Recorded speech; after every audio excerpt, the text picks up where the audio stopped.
তো আমার কথা হচ্ছে ভোটের আগে এক কথা, ভোটের পর আরেক কথা কেন? ভোটের আগে তো কেউ 12 পাতার দরখাস্তের কথা বলেনি, 12 পাতার ফর্মের কথা বলেনি। লক্ষ্মীর ভান্ডারকে কেন্দ্র করে এই বাংলায় রাজনীতি হয়েছে সবাই জানি আমরা, চালু আছে কিন্তু কংগ্রেস পরিচালিত প্রত্যেকটা রাজ্যে এই প্রকল্প দীর্ঘদিন ধরে চলছে এবং সাফল্যের সঙ্গে চলছে। আপনারা খোঁজ নিয়ে দেখুন, সেখানে কংগ্রেস কিন্তু এখানে যেমন লক্ষ্মীর ভান্ডারের নামে ভোট দাও, ভোট না দিলে লক্ষ্মীর ভান্ডার বন্ধ হয়ে যাবে, কংগ্রেস পরিচালিত রাজ্যে কিন্তু সেটা বলা হয়নি কোনোদিন।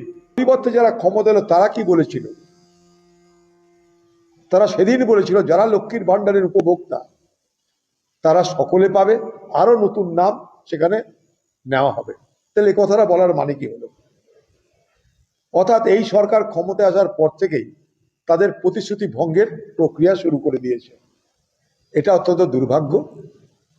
কারণ 12 পাতার যদি দরখাস্ত লিখতে হয় আমাকে, এবার ফর্ম ফিল আপ করতে হয়, এটা মনে হচ্ছে সেই সিবিএসসি পরীক্ষা দেওয়া, নিট বা জির পরীক্ষা দেওয়ার মতন ব্যাপার। সাধারণ সাধারণ মানুষ তারা কি ফর্ম জমা করবে? এগুলোর মধ্যে দিয়ে এই সরকারের আসল উদ্দেশ্য কি সেটা আমাদের আগামী দিনে খুঁজে বার করতে হবে।